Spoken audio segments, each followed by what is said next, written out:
Bismillahirrahmanirrahim. Assalamualaikum warahmatullahi wabarakatuh. Waalaikumsalam warahmatullahi wabarakatuh. Alhamdulillahilladzi arsala rasulahu bil huda wa dinil haq yudhhirahu ala dini kulli wa kafa billahi syahida asyhadu an la ilaha illallah wa muhammadan abduhu wa rasulullah mamba. Oke, sebelumnya saya ucapkan terima kasih ya pada teman-teman semua yang masih semangat nih di pertemuan ke-6 ini ya.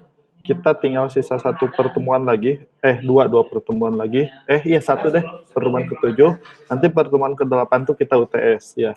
Jadi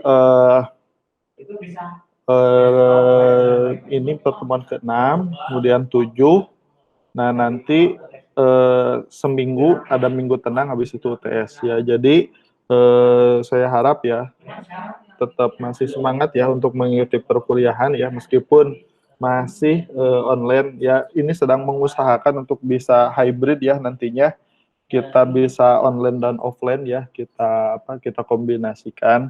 Nah, cuman sekarang lagi mengurus perizinan ya, agar kita bisa melakukan perkuliahan hybrid ya, kombinasi antara online dan offline.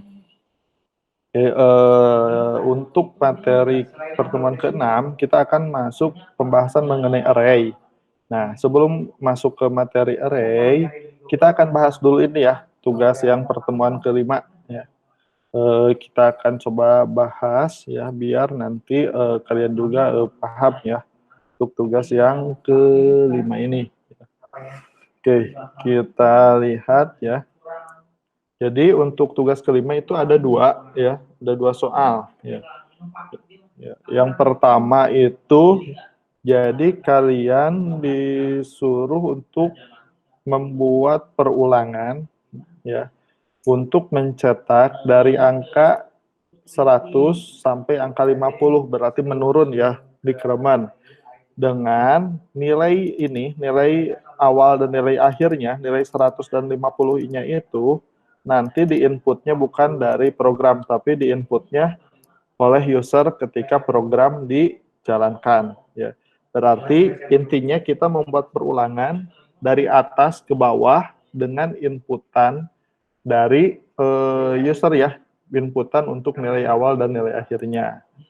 Oke, kita akan ini ya, namanya kita akan coba bikin sama-sama, kita akan bahas ya.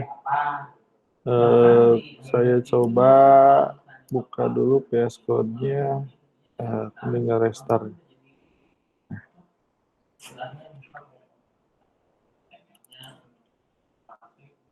Oke. Nah, jadi tadi membuat perulangan dengan nilai batasan perulangannya itu dari inputan user ya. Berarti kita perlu membuat dulu dua buah variabel ya untuk inputan nilai awal dan nilai akhirnya. Berarti integer A sama integer B, misalkan gitu ya. Jadi ini untuk inputannya, variabel untuk menampung inputannya. Berarti saya out. Begini ya, masukkan batas awal. Gitu. Kan batas awal ya. Oke, kemudian setelah itu sein, berarti kita pakai variabel A aja ya. Variabel A.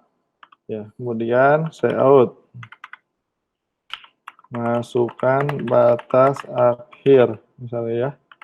Maka sein pakai B ya untuk batas akhirnya, ke B. Gitu. Nah, sekarang kita buat program untuk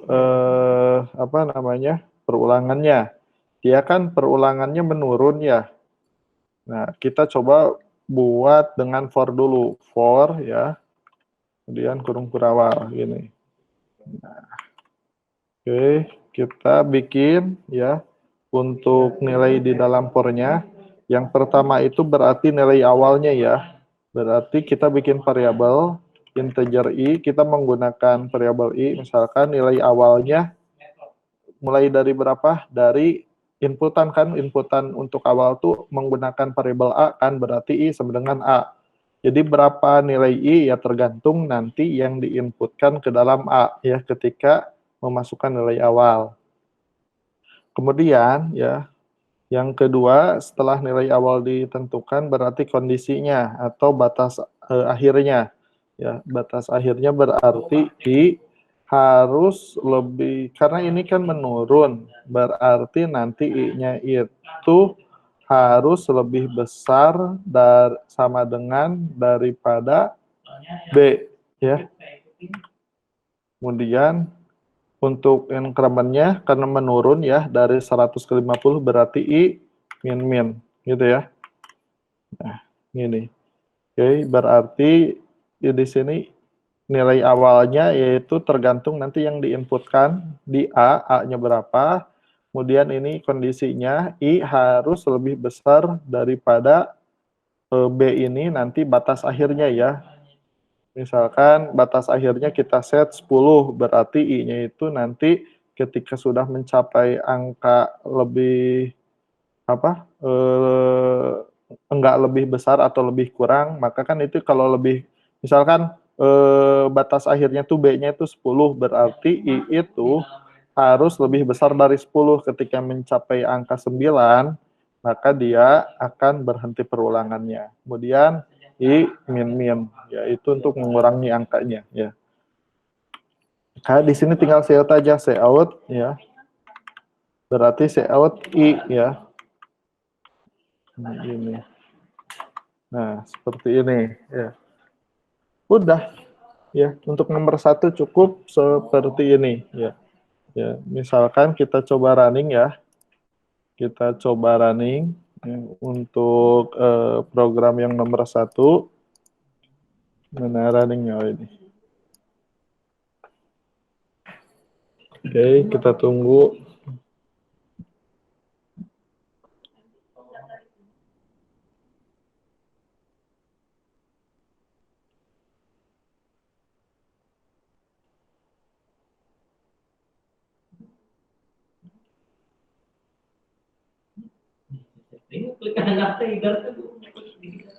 Oke, bentar tunggu ya. Ini agak lama nge-load-nya.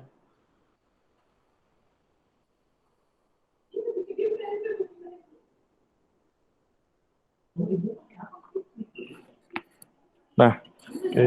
Masukkan nilai awalnya. Nilai awalnya itu kita masukkan 100 ya. Kemudian nilai akhirnya, karena ini menurun kan, kita mau mencetak menurun dari 100 sampai 50 ya. Dan nilai akhirnya 50. Enter. Tuh, ya. Jadi dia akan mencetak nih dari 100, 99, 98, dan seterusnya sampai 50. Jadi gitu. Jadi ini cara kerjanya ya. Nilai awalnya kan saya menginput nih 100. Nah, saya pakai coret-coret dulu nih. Biar gampang.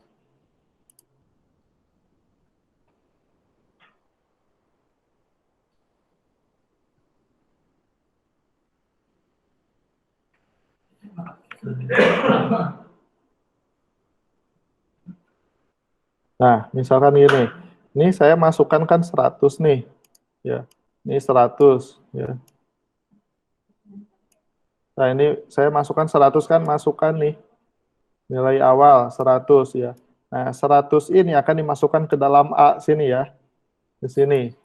A. Jadi 100. Maka ini A ini jadi 100 ya. Nah, 100 ini akan dimasukkan ke dalam I. Maka nilai I jadi 100. Sehingga nilai awalnya 100 ya, I itu nilainya. Karena dia dapat dari A dari sini ya hasil inputan. Kemudian yang kedua masukkan batas akhir ya, ini 50. Ya, 50 ini sini ya, variabel B. Nah, dari sini nanti akan dikirim ke sini ya. Ya B. Sehingga ini 50. Jadi prasyarat atau kondisinya nilai I itu akan berhenti ketika sudah nilainya tidak sesuai dengan kondisi ini. Jadi I itu harus lebih besar dari 50. Jadi ketika 49 gitu ya di sini, 49 kan nggak lebih besar dari 50 karena B-nya ini 50, maka ini akan berhenti perulangannya. Jadi ketika 49 ini nggak dieksekusi lagi yang di dalam for, maka dia berhenti. Ya, hanya sampai 50. Seperti itu ya. Jadi mudah ya untuk yang nomor 1 ini. Kemudian ini increment-nya berkurang ya. Dari 100 ya, awal mulanya nilai I ini 100, kemudian I min-min, nantinya jadi 99, ya I-nya itu. Kemudian I min-min lagi, jadi 98, dan seterusnya. Ya. Ini cuma berapa baris nih? Cuma 15 baris ya programnya. Simpel banget ya untuk nomor 1. Oke, untuk perulangan dengan menggunakan for, ada yang mau ditanyakan dulu sebelum kita lanjut ke dengan menggunakan while. Silakan kalau ada yang masih bingung atau masih belum jelas boleh ditanyakan. Gimana? Paham semuanya ya untuk for? Oke. Paham, Pak. Kalau for kan nomor 1 tuh suruhannya ada 2 ya. Satu dengan for ya, menggunakan perulangan for, yang kedua dengan while. Nah, kalau dengan while ini sama saja sih, cuman beda format aja menggunakan while. Jadi ini nilai awal nilai akhirnya tetap ya, kita tinggal ganti ini yang for-nya ya. Nah, yang for-nya. Jadi untuk while pertama kita perlu tentukan nilai awalnya dulu kan. Nah, nilai awalnya misalkan integer I ya, sama dengan nilai awalnya kita mulai dari batas awal ya, dari A berarti. Nah, gitu. Kita tentukan nilai awal untuk perulangan while-nya, ya. Kemudian kita bikin while-nya. While, kurung buka kurung tutup, ini kurung berawal. Nah, kayak gini. Kemudian, yang di dalam kurung while itu prasyarat, berarti, atau kondisi, ya, kondisi yang harus dieksekusi ketika nilainya benar, kondisi di mana kondisi itu menjadi prasyarat lah istilahnya. Oke, berarti di sini kondisinya nilai I harus lebih besar sama dengan dari batas akhirnya B ya. Seperti itu. Kemudian kita cetak di sini kalau selama I lebih besar daripada B, nilainya dia akan dieksekusi terus kan ya. Maka nanti tinggal cout aja. Cout I ya. Cout I. Oke. Cout I biar kelihatan nih pakai strip-strip. Nah, gini ya.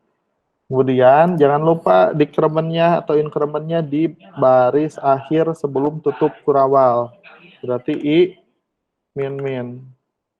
Nah, udah cukup kayak gini ya ketika kalian merubah perulangannya dengan menggunakan while ya. Jadi, kita coba running ya.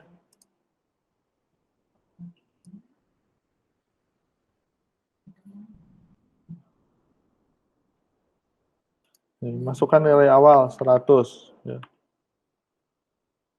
Kemudian masukkan nilai akhir 50. Tuh, ya. Dia mencetak dari angka 100 sampai angka 50 ya. Bagaimana cara kerjanya? Nah, jadi gini cara kerjanya. Bentar. Saya ke bawahin dulu ini. Nah, jadi cara kerjanya ya. Pertama kan kita masukin nilai awal nih 100. Maka 100 ini kan di sini ya. Masukkan variabel A. Nah, kemudian variabel A ini dimasukkan ke sini ya. Dimasukkan ke dalam I ya. Sehingga nilai awal I itu nilainya 100 ya. Oke, kemudian selanjutnya nih masukkan nilai akhir. Ini 50 kan. 50 berarti ini ya. Yang variabel B. B ini sebagai ini batas akhir dari perulangannya. Sehingga nanti syaratnya di dalam while ini dieksekusi ketika nilai I itu harus lebih besar daripada B. B ini 50 kan. Berarti nilai I itu harus selalu di atas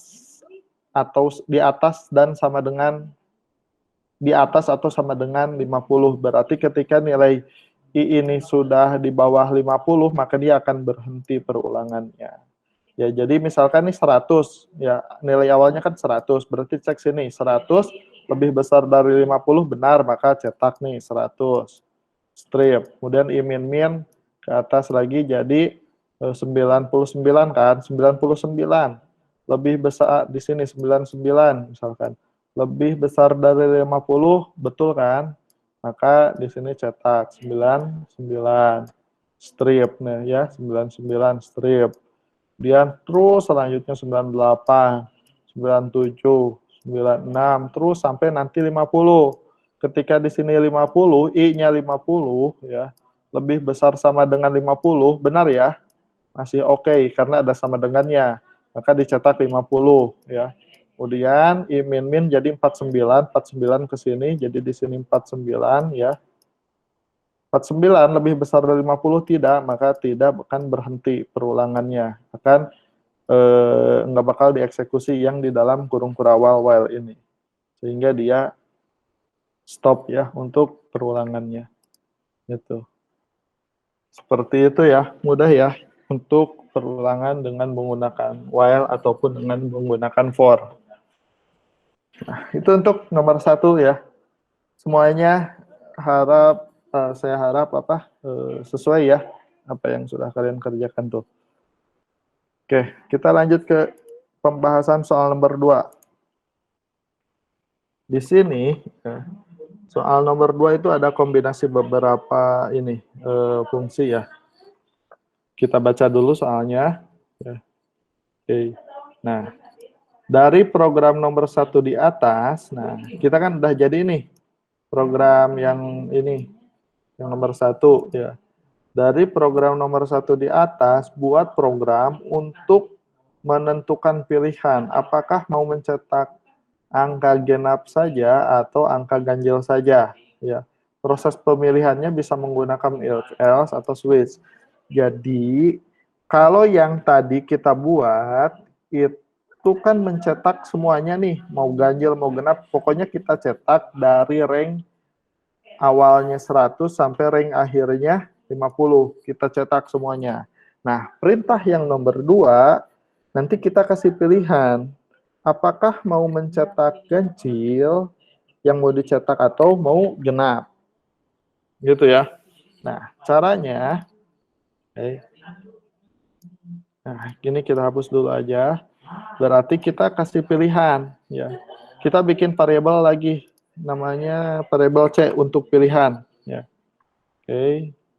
Variabel C untuk pilihan. Berarti, nih, saya coba nih sistematis mungkin saya bikin program.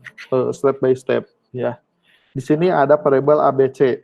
Yang A itu untuk nilai awalnya, yang B untuk nilai akhir, yang C untuk pemilihan. Ya, jadi nanti yang A dimasukkan ke sini, masukkan batas awal. Masukkan ke A kan. Kemudian yang B masukkan batas akhir, masukkan ke B. Nah, selanjutnya, karena perintah programnya disuruh milih, nanti yang dicetaknya itu nggak semua ya. Tapi yang dicetaknya itu apakah yang ganjil atau yang genap. Maka di sini kasih perintah lagi. Saya out misalkan saya kasih garis-garis dulu ya biar enak nanti kelihatannya. Kasih garis dulu. Kemudian di sini saya kasih menunya dulu, misalkan 1 untuk ganjil misalkan ya. Nah, gini ya. Kemudian dan nomor 2 untuk genap misalkan ya. Misalkan 2 genap. Ini ya. Nah, di sini baru masukkan pilihan say out ya. Atau ya masukkan pilihan lah nggak apa-apa. Pilih gitu ya. Tik 2. Nah, maka C-in C ya. C-in C. Nah, kayak gini ya. Jadi kita bikin menunya dulu, ini hanya untuk tampilan ya. Jadi hanya ini kurang.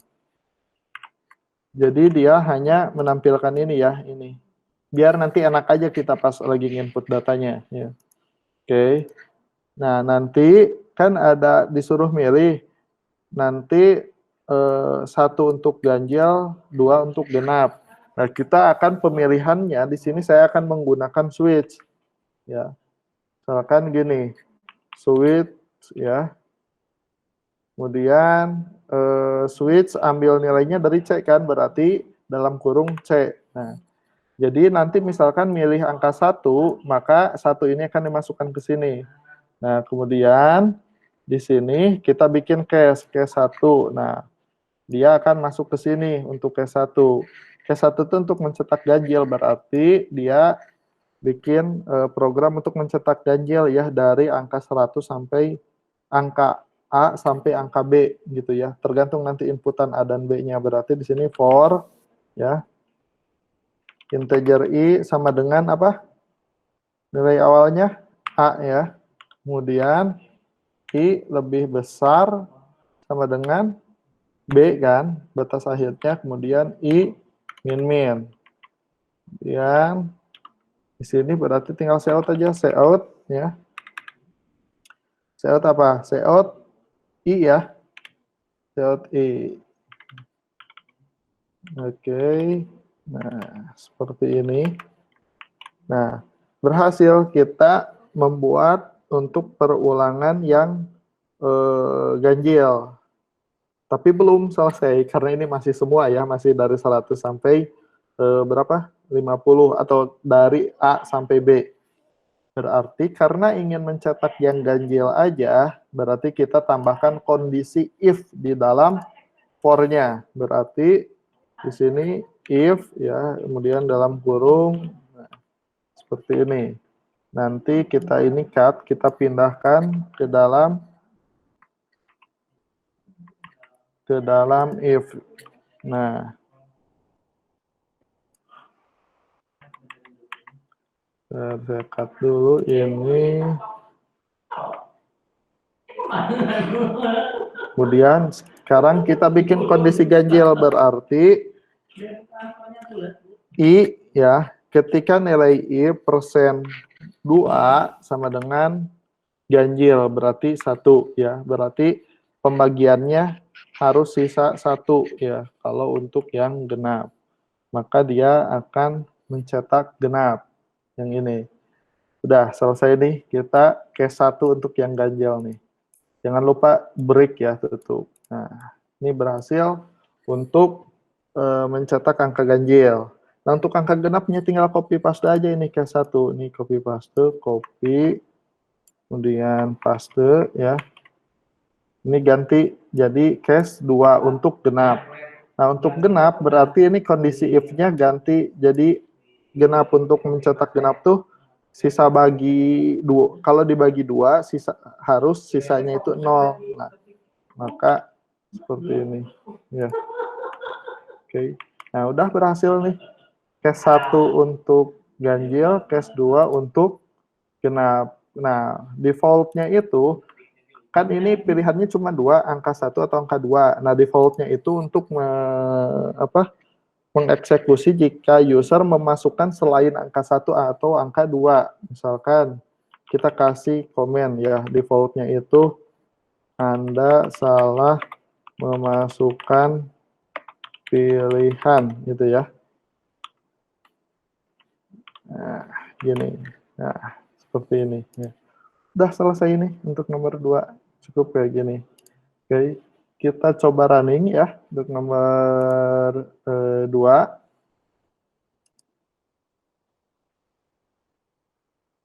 Kita atasin.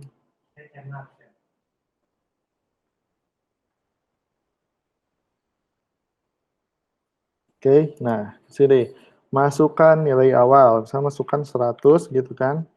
Kemudian masukkan batas akhirnya 50. Oke, kemudian saya enter, tuh, gitu kan. Pilih ganjil atau genap. Misalkan saya pilih mau nyetak yang angka genapnya aja, berarti pilih 1 ya. Kemudian saya enter, tuh. Maka dia mencetak yang ganjil aja ya, 99, 97, 95 sampai 51. Ya, nggak ada di sini angka genap kan? Nah, kayak gitu itu karena saya memilih 1 ya. Maka dia masuk ke case 1. Misalkan kalau mau milih genap. Nah, kita coba running lagi. Nih, ya. Masukkan nilai awal 100 ya. Kemudian masukkan nilai akhirnya 50. Nah, kemudian pilih, kita pilih nomor 2 ya, untuk genap. Nah, oke, kemudian kita enter, tuh, dia mencetak yang genap saja. Nah, biar ini, kita bikin manipulasi ya, biar enggak setiap selesai ini, kita harus ngerunning. Selesai, kita harus ngerunning. Nah, kita coba manipulasi, biar ketika selesai, dia kembali lagi ke menu pilihan ini ya, pilihan yang ganjil atau genap. Nah, caranya kita pakai do while biar nanti proses perulangannya itu atau proses pemanggilan menunya ini tidak setiap selesai nih pilih satu selesai. Kalau mau milih nomor 2 genap itu kan kita harus ngerunning lagi ya di IDE-nya atau di kalian PS Code kode bloknya. Nah, kita bisa bikin perulangan untuk mengeksekusi terus si menu ini ya. Sampai nanti misalkan nih bikin satu lagi menu lah untuk exit. Misalkan kita masukkan angka 3 gitu. Angka 3 misalkan, say out.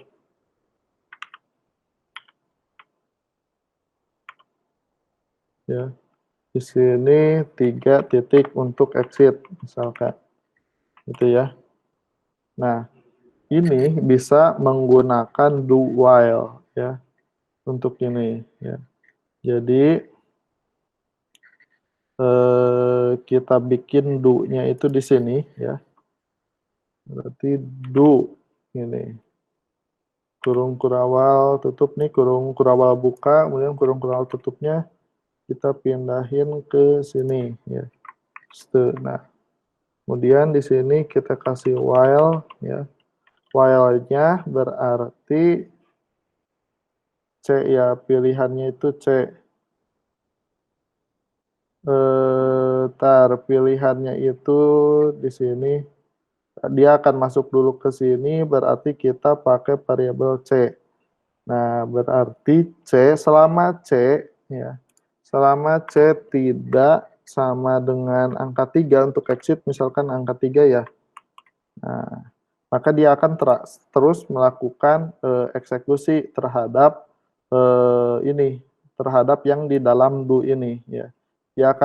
Pokoknya dia akan mengeksekusi terus selama angka yang kita input ke dalam C itu bukan 3 nih, tidak sama dengan 3. Jadi selama nilai C itu tidak 3 atau selain 3, maka dia akan mengeksekusi.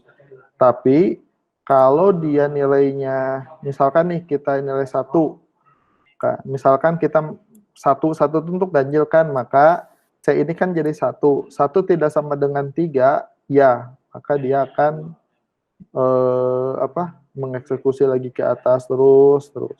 Tapi kalau kita menginput 3 ya, 3, apakah 3 tidak sama dengan 3, salah kan? 3 itu harusnya sama dengan, maka dia akan berakhir gitu ya dari perulangan ini ya. Nih, kita coba running jadi kayak gini ya programnya. Bentar, error, lupa titik komanya. Ya. Titik komanya lupa. Nah, gini ya. Titik koma. Oke, kita running.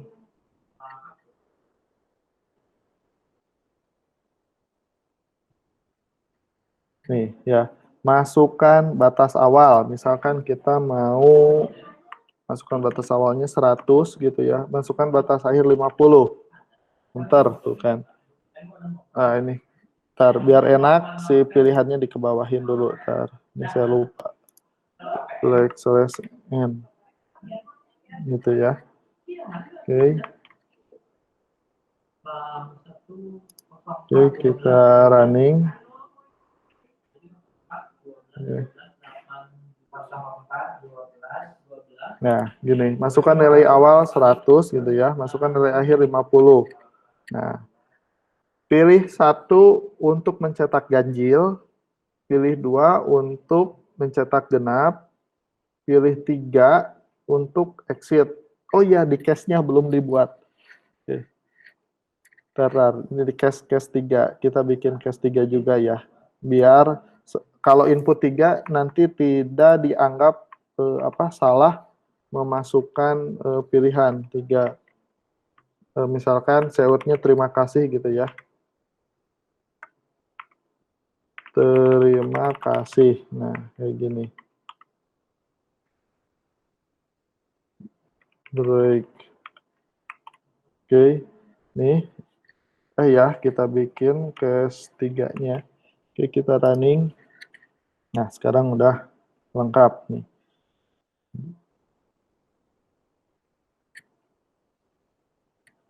Nah, masukkan batas awal 100, batas akhirnya 50.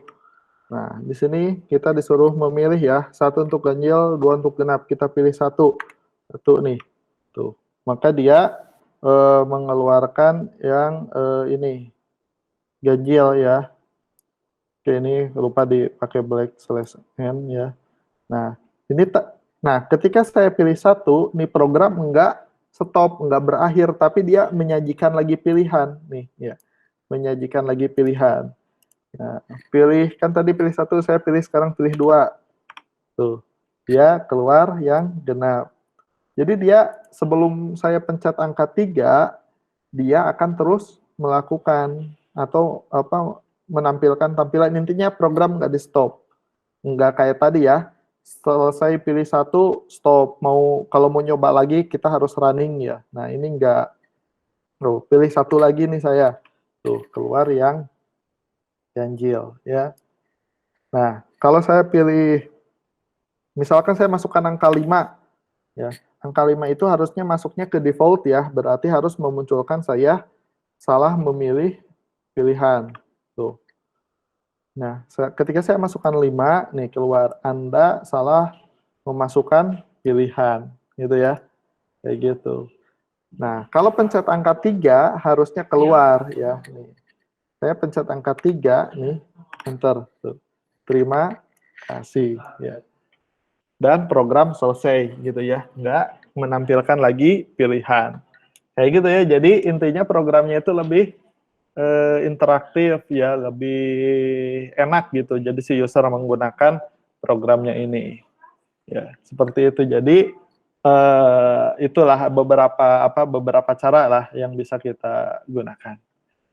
Oke, sampai sini ada yang mau ditanyakan, silakan. Kalau ada yang mau ditanyakan, saya buka dulu sesi tanya jawab sebelum masuk ke materi yang baru mengenai array. Silakan kalau ada yang mau ditanyakan.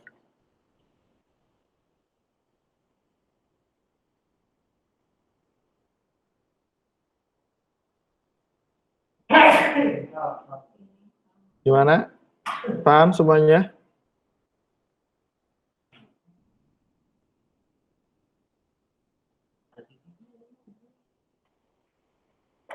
Halo.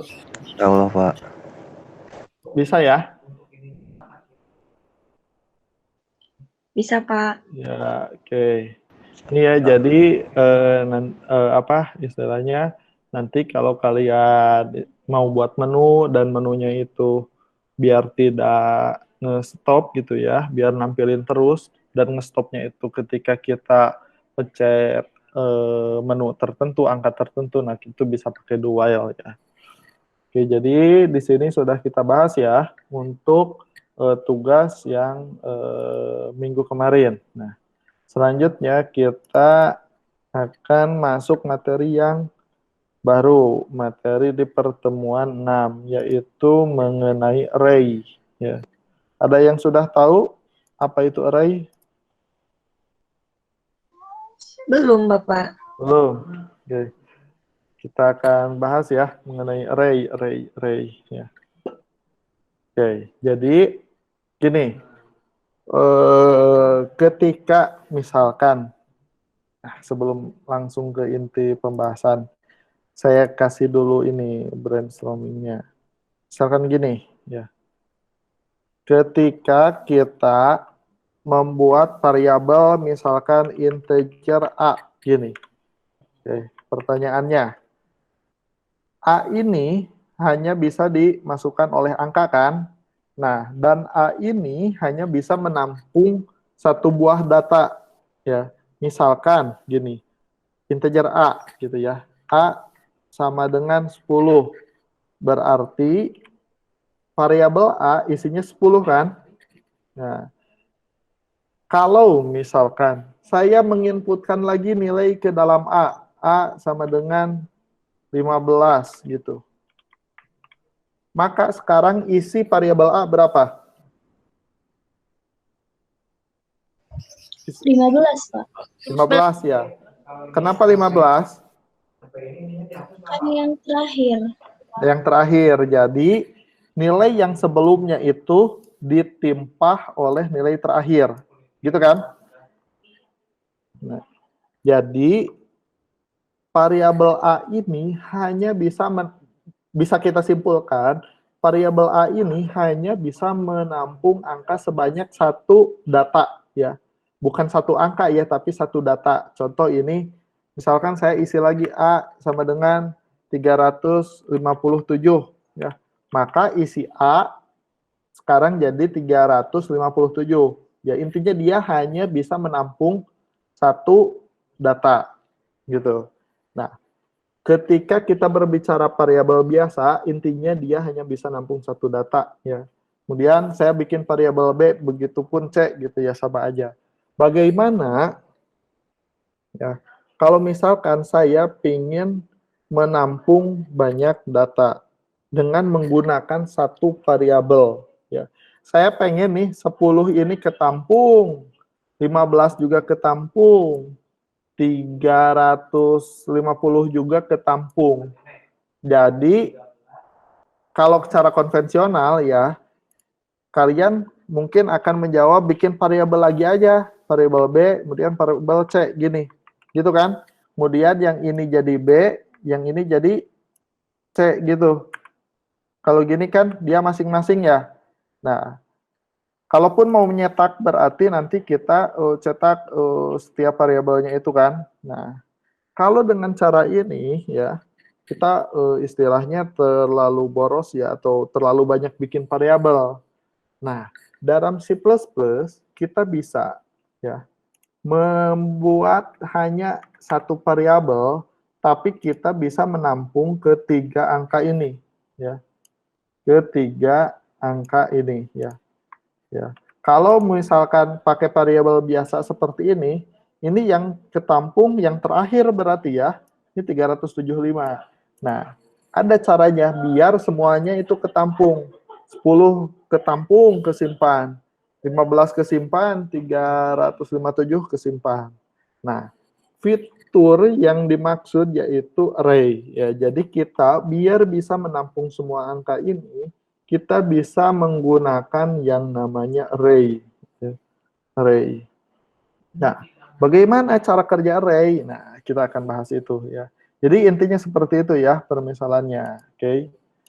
Nah, jadi kalau dari segi pengertian, array itu merupakan koleksi data di mana setiap elemen memakai nama dan tipe yang sama.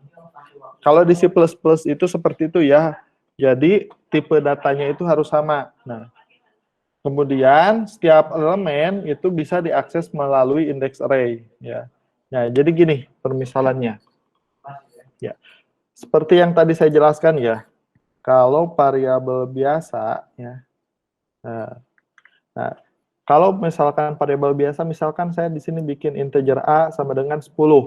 Maka di memori itu di sini ada wadah ya atau variabel yang namanya A dan isinya itu ada angka 10. Ini kalau pakai variabel biasa ya. Nah, kalau pakai array ya. Jadi ciri-ciri array itu kalian hanya tinggal menambahkan memori pada variabelnya dengan menggunakan kurung siku ya ini.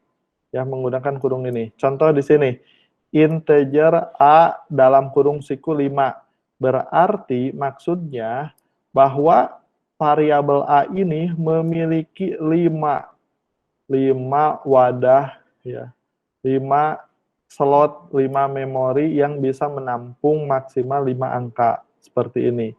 Kemudian ini kita isikan angka 7, angka 6, 3, 1, 9, sehingga A ini bisa menampung 5 angka, ya. Nah, itu yang pertama. Yang kedua, untuk mengakses ini, nilai-nilai ini, kan kalau variabel biasa tinggal cout A. Nah, kalau array, cara mengaksesnya itu kita akses menggunakan indeks. Jadi misalkan nih, kita mendeklarasikan sebuah array A dengan 5 memori ya. Berarti indeksnya itu dimulai dari 0, bukan dari 1. Nah, berarti memori paling awal itu memiliki indeks 0. Maka cara manggilnya yaitu A dalam kurung siku 0. Kemudian yang kedua berarti A indeks ke 1. Ini indeks ke 1. Ya. Kemudian ini indeks yang kedua. Ini indeks yang ketiga. Dan ini indeks yang keempat. Ya, jadi cara mengaksesnya itu yaitu menggunakan indeks-indeksnya ini. Ya. Atau boleh gini, biar lebih gampang kita coba langsung ke program. Jadi, nih misalkan saya mau menampung ketiga angka ini ya. Dengan menggunakan variabel A, maka variabel A ini kita jadikan variabel berupa array, bukan variabel biasa lagi. Berarti di sini ya, ciri-ciri array itu ada kurung siku kayak gini, ya. Kurung siku bener ya, kayak gini namanya. Pokoknya kurung yang kayak gini ya. Oke. Nah, karena kita mau memesannya itu 3 memorinya, maka di dalam kurung sikunya kita masukkan angka 3. Berarti maksudnya kita mempunyai variabel A dan dia bisa menampung 3 buah data, gitu ya. Nah, ini mendeklarasikan array seperti ini. Udah selesai. Ya. Terus bagaimana cara mengakses memorinya? Cara mengakses setiap memorinya. Ya. Jadi misalkan anggap aja ya. Sini ada gini kan, ini variabel A, ini ada 3 memori kayak gini. Ini indeks 0, 1, 2. Kayak gini ya. Nah, kayak gini. Nah, seperti ini jadi bentuknya. Ini masih kosong ya. Masih kosong ya si memorinya ini. Nah, sekarang kita coba isi. Jadi cara mengisi array kita panggil apa? Indeksnya. Nah, contoh saya mau mengisikan ke dalam indeks 0, berarti ini A dalam kurung A 0. Ya. Berarti kita mengisikan angka 10 ke dalam indeks 0. Kemudian mau mengisikan ke indeks 1, berarti A1 isi 15. Ke indeks 2, ya, berarti A2 isi 357. Kayak gini. Jadi, bedanya angka di dalam kurung ketika deklarasi dan ketika implementasi seperti ini. Jadi, ketika kalian mendeklarasikan, ya, misalkan ini mendeklarasikan array A. Nah, angka yang di dalam kurung ini menandakan jumlah memori yang akan dipesan, jumlah slot, jumlah wadah yang akan dipesan. Tapi ketika bukan deklarasi atau ketika digunakan, ketika diimplementasi, angka yang di dalam kurung ini adalah mengakses indeksnya, bukan lagi memesan memori yang akan digunakan. Ya, jadi memesan memori yang akan digunakan itu hanya ketika deklarasi di paling atas. Kayak gitu ya. Jadi itu perbedaan angka yang ada di dalam kurung kurawal ini ya. Perbedaannya ketika deklarasi itu dia memesan memori, berarti ini bahwa variabel A memesan 3 buah kamar, 3 buah slot, 3 buah wadah. Nah, kemudian ketika implementasi atau digunakan nih, misalkan kamar nomor 0 atau wadah nomor 0 kita isi 10. Ya, wadah indeks ke 0 kita isi 10. Wadah indeks 1 kita isi 15. Wadah indeks 2 kita isi 357. Ya, seperti itu. Nih berhasil kita isi. Kemudian bagaimana cara mencetaknya? Ya udah kita cetak. Misalkan mau mencetak indeks 0 berarti cout ya A 0 gini. Ya. Kemudian indeks 1 cout A 1 kayak gini. Kita pakai endol ya biar ke bawah. Oke, kemudian ini pakai endol juga. Nah, terakhir kita mau mencetak yang indeks kedua berarti cout A2 ini.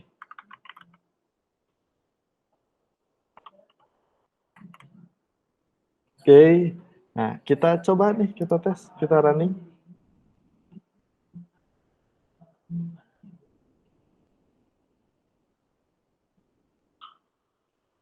Tuh ya. Berhasil ya. Nih ya. Kecetak nih 10. 15 nih kecetak. 357 juga kecetak. Kayak gitu ya. Ya. Mudah ya. Oke. Ada yang mau ditanyakan? Silahkan kalau ada yang mau ditanyakan, silahkan tanyakan dulu ya. Sebelum lanjut ke case-case yang lain. Enggak, silahkan kalau ada yang masih belum paham.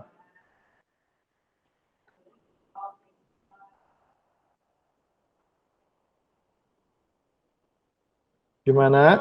Semuanya paham untuk array konsepnya? Paham, Pak. Oke, paham ya? Nah, jadi seperti itu. Jadi intinya array itu bisa menampung banyak data. Beda dengan variabel biasa hanya bisa menampung satu kan? Nah, ini bisa menampung banyak data. Untuk mengakses setiap memori yang dipesan yaitu menggunakan indeks. Nah, indeksnya itu dimulai dari 0. Ya. Nah, ada yang harus kalian tahu. Nah, data yang bisa ditampungnya itu tipe datanya harus sama. Misalkan ini, saya ini kan integer A dengan memori 3, integer A3 gini ya. Maka semua isinya ini harus integer. Misalkan nih, di sini saya misalkan isi boolean gitu ya, misalkan isi true, maka ini bakal error. Ya. Bakal error. Ya, jadi isi A1 ini harus integer juga. Misalkan ini yang indeks 2-nya juga saya isi misalkan string gitu ya. Misalkan saya isi misalkan PEI gini, ini error juga. Ya. Karena ini harus tipe datanya semua integer, ya harus tipe data yang sama. Nih saya running ya. Tuh dia error ya. Dia error ketika saya input string ya. Oke, seperti itu. Nah, jadi intinya tipe datanya harus sama. Nah, kalau misalkan tipe datanya beda, dia error. Ya. Intinya seperti itu. Jadi intinya nanti yang akan ke input ke dalam variabelnya itu sesuai dengan tipe data yang dideklarasikan. Nah, selanjutnya, bagaimana kalau proses input angka-angka ini mau kita lakukan dari apa? Dari user ketika program di running, ya gampang. Ya, caranya tinggal gini aja. Cout. Misalkan masukkan indeks ke 0 gitu ya. Nah, gini. Maka di sini sein berarti apa? A 0. Jadi nanti akan dimasukkan ke dalam array A indeks 0 gitu ya. Kemudian cout misalkan. Masukkan indeks ke 1 gitu ya. Maka di sini sein berarti A1 kayak gini. Ya. Kemudian terakhir cout Masukkan indeks ke 2. Ya. Kemudian kita sein ya, berarti indeks H2.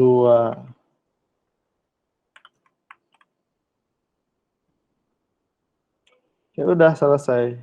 Nah, sekarang kita running ya. Hari ini pakai ini dulu biar kelihatan. Yang mana yang input, mana yang outputnya. Out ya.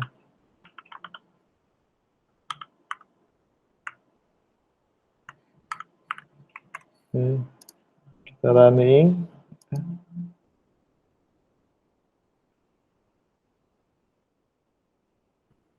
Tuh ya. Masukkan indeks ke 0. Nah, nih ya. Masukkan indeks ke 0. Kita masukkan berapa? 7 misalkan. Enter.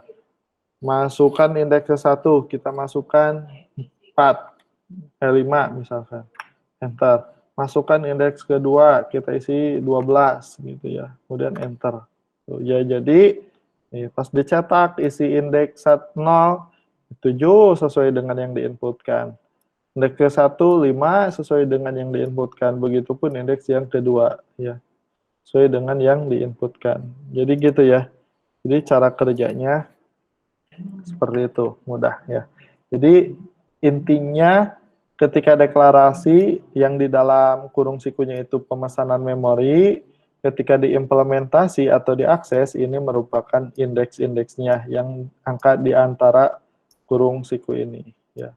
Untuk menginput ya udah kita panggil passein ya. Sama kayak variabel biasa gitu, cuman di sini kita panggil nama variabel plus indeksnya karena kita program juga perlu tahu ya, ini tuh mau diinput ke indeks mana, ya, seperti itu. Begitupun untuk mencetaknya, ya.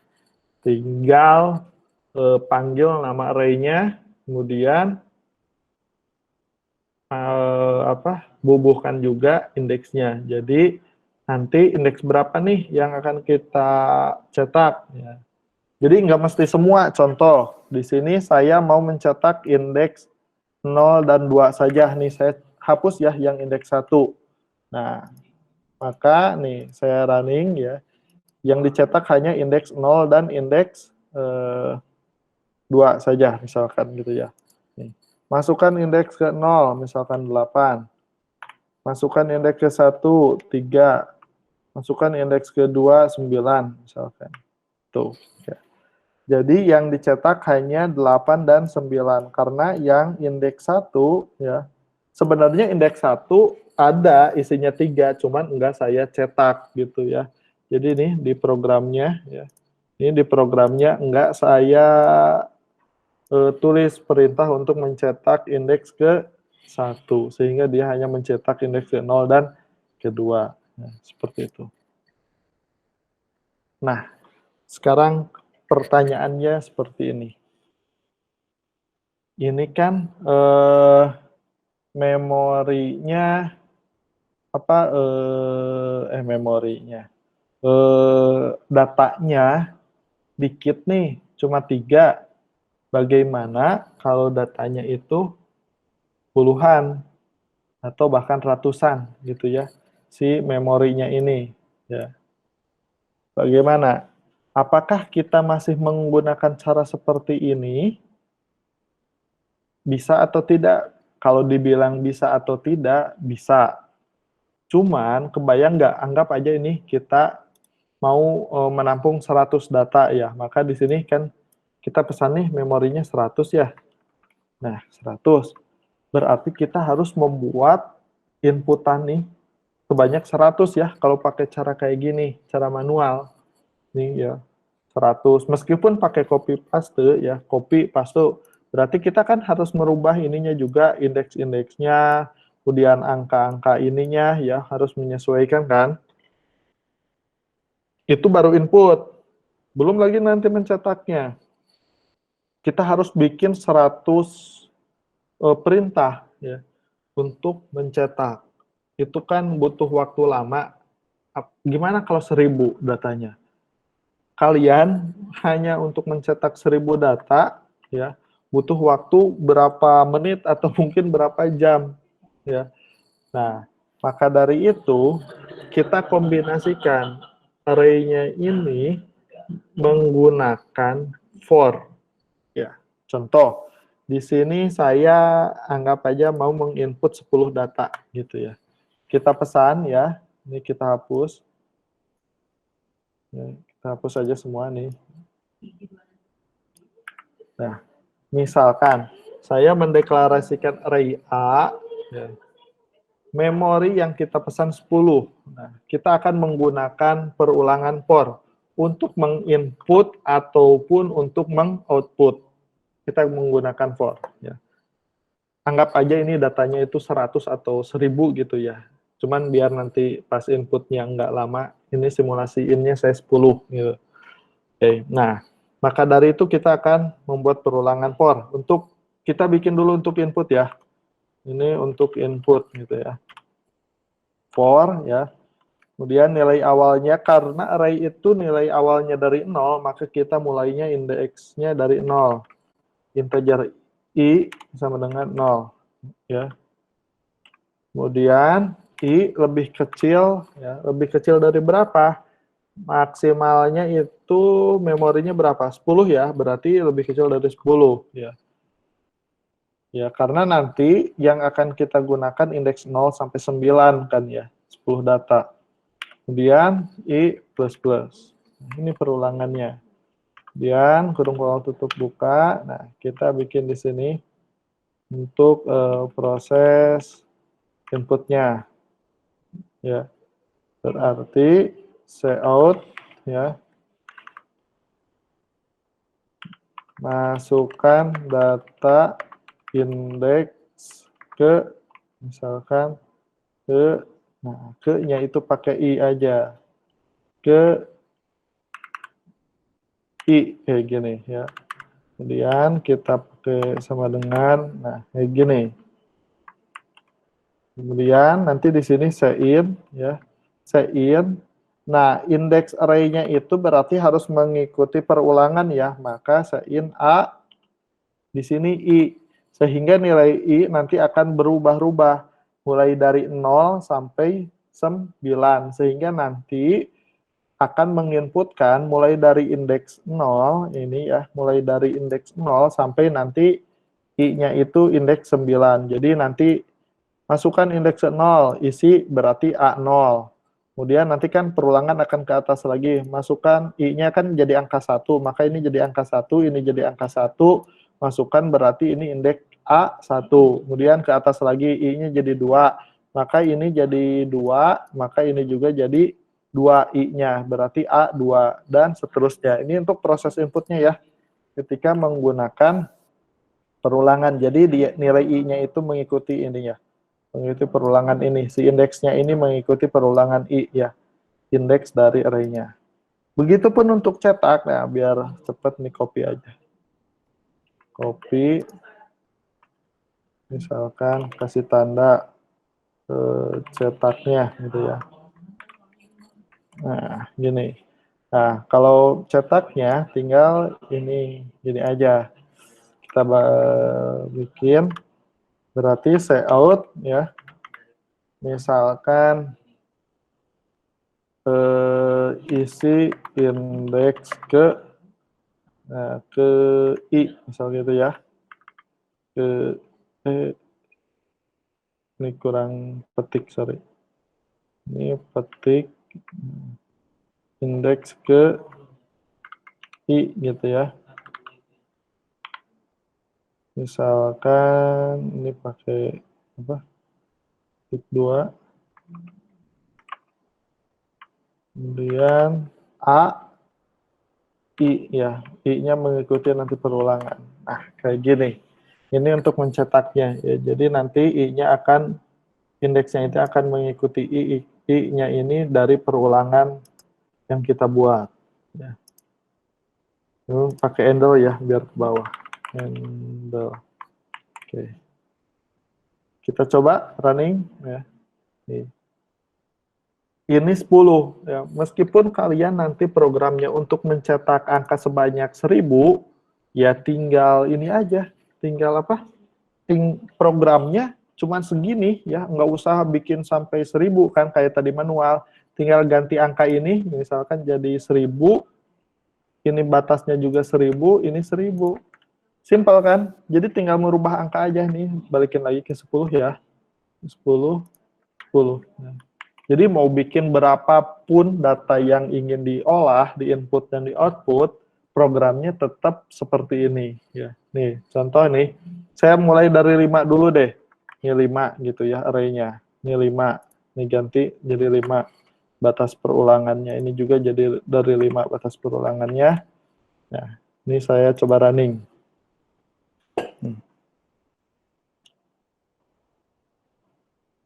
Nah, ya. Masukkan data indeks ke 0, saya masukkan 6. Masukkan data indeks ke 1, saya input 8. Kedua, 1. Nah, kemudian ketiga, 7. Dan terakhir keempat, saya isi datanya 9. Kemudian enter. Tuh, ya. Berhasil, jadi dia mencetak semua yang sudah diinputkan. Itu ketika kalian mencetak 5 angka. Tuh, ya, isi indeks ke 0 misalkan 6, isi indeks ke 8, isi indeks ke 1 8, kedua 1, ke 7 3, ke 4 9 ya, sesuai dengan yang diinputkan. Seperti itu ya. Kalau mau isi indeks 10 ya udah. Kalau datanya 10 ya udah, ini berarti memori yang dipesannya 10, nanti perulangannya juga batas akhirnya sampai 10, termasuk untuk cetaknya juga sampai 10. Format pencetakannya kita ganti deh biar lebih enak dilihatnya. Mendingan pakai nama array-nya aja ya. Ini. A kurung siku, kemudian I ini, kemudian ini, nah gini ya, biar enak nanti hasil tampilannya ya. Oke, ini datanya 10 ya sekarang. Ya, tinggal ganti aja ya, berarti pas deklarasi pesan data 10, perulangannya juga nanti batasnya sampai 10. Kita running ya.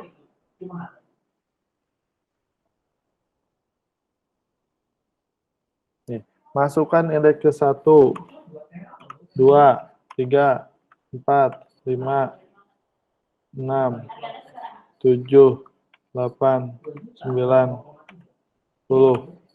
Tuh, ya. Jadi datanya masuk semua nih. Tuh, ya.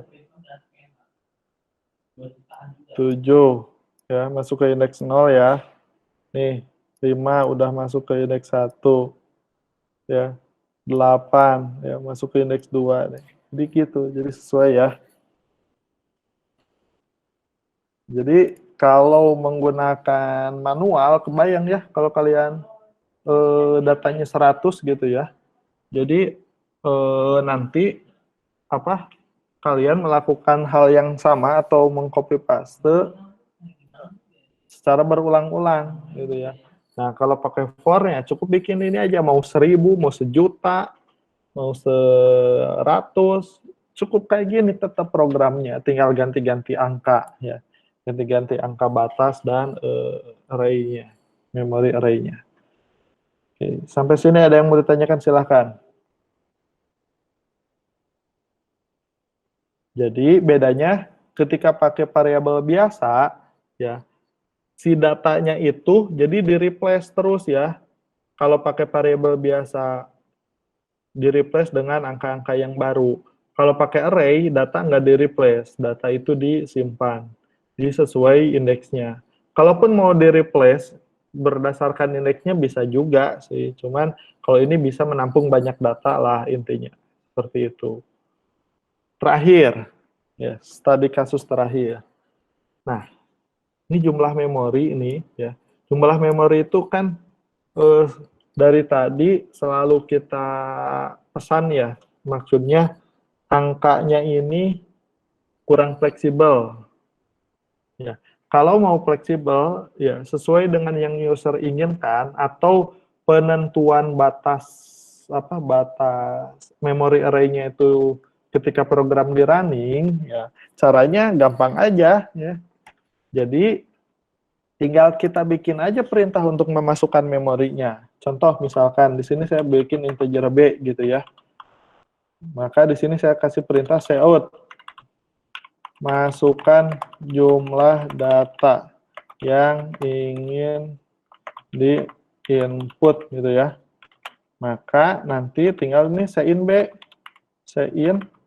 B gitu.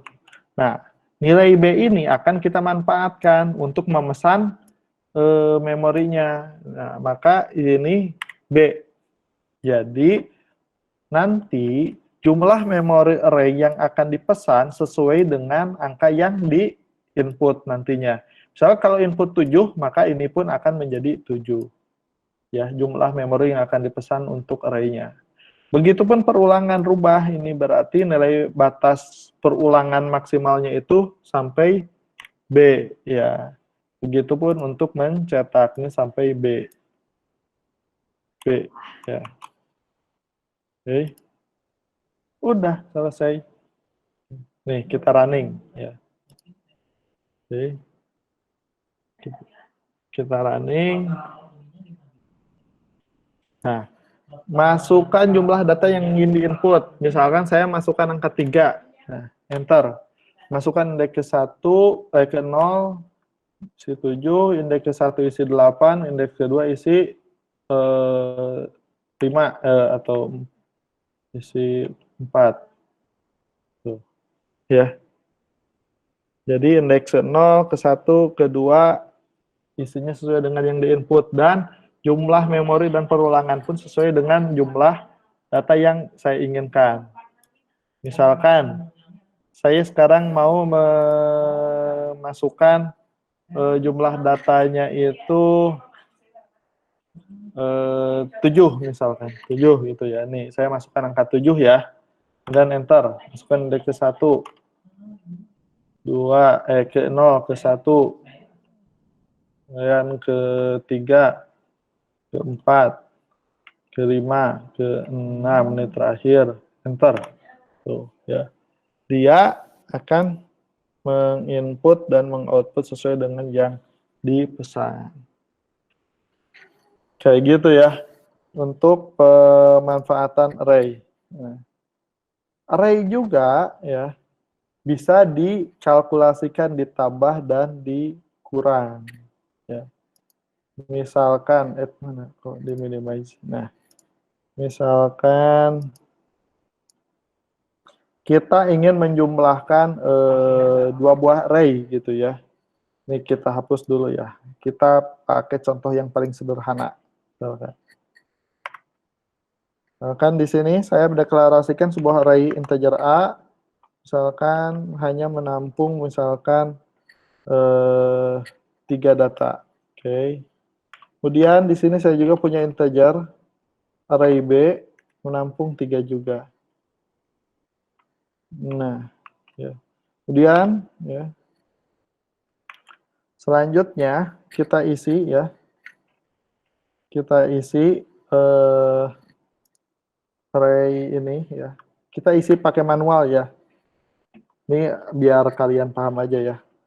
Kita coba simulasikan dari yang manual dulu ya. Pakai for juga bisa. Biar kelihatan, makanya ini saya pakai manual dulu. Misalkan yang A isi indeks 0, misalkan saya isi 2. Kemudian A indeks 1 saya isi misalkan 8. A indeks 2 saya isi 3 gitu ya. Kemudian yang B ya, kita isi juga B ya. Indeks ke 0 kita isi 1. B indeks ke 1 kita isi 6. B indeks kedua ya, kita isi 9. Nah, di sini saya udah isi ya keduanya. Nah, array juga bisa melakukan istilahnya pertambahan. Ya, misalkan gini, saya mau menambahkan array cout misalkan, saya mau menambahkan array A1, ya, A1 ya, ditambah dengan array B0 misalkan. Nah, maka nanti isi A1 itu berapa? 2 ya, A1 ini. A1 8. Isi B0 berapa? 1 kan? Berarti 8 tambah 1, 9. Maka ini hasilnya, cout-nya itu akan menampilkan angka 9. Kita running.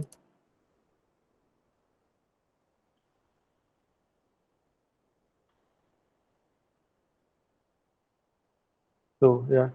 Dia menghasilkan angka 9 ya. Jadi dia bisa melakukan pertambahan, pengurangan, kali, bagi, dan operasi matematika lain sebagainya. Ya, intinya seperti itu. Atau mau menambahkan A2, A2 isinya berapa? 3 kan? Mau saya tambahkan dengan B2. Ya udah, berarti nanti berapa hasilnya? A2 berapa? 3 tambah B2 9. Berarti 12. Kita running. Tuh, 12. Gitu ya. Mudah ya untuk array ini. Oke, sampai sini ada yang mau ditanyakan? Silahkan kalau ada yang mau ditanyakan. Ya. Saya buka sesi tanya jawab. Nggak ada? Paham semuanya?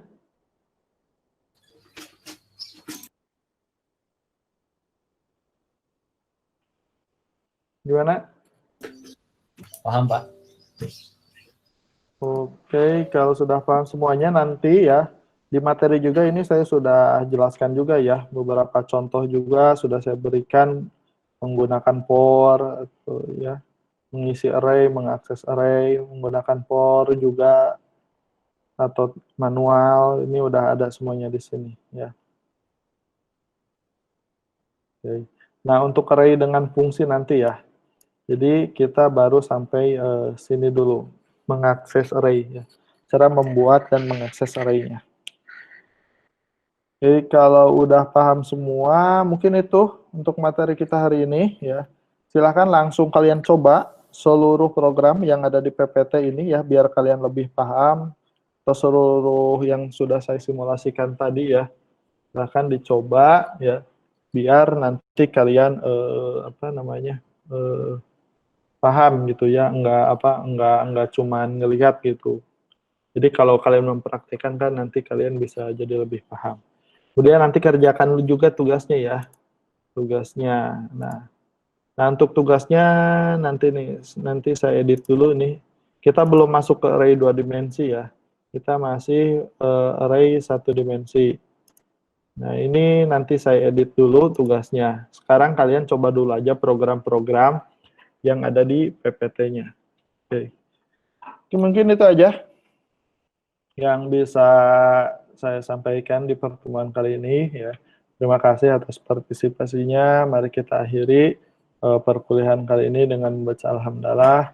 Alhamdulillahirabbil alamin. Assalamualaikum warahmatullahi wabarakatuh.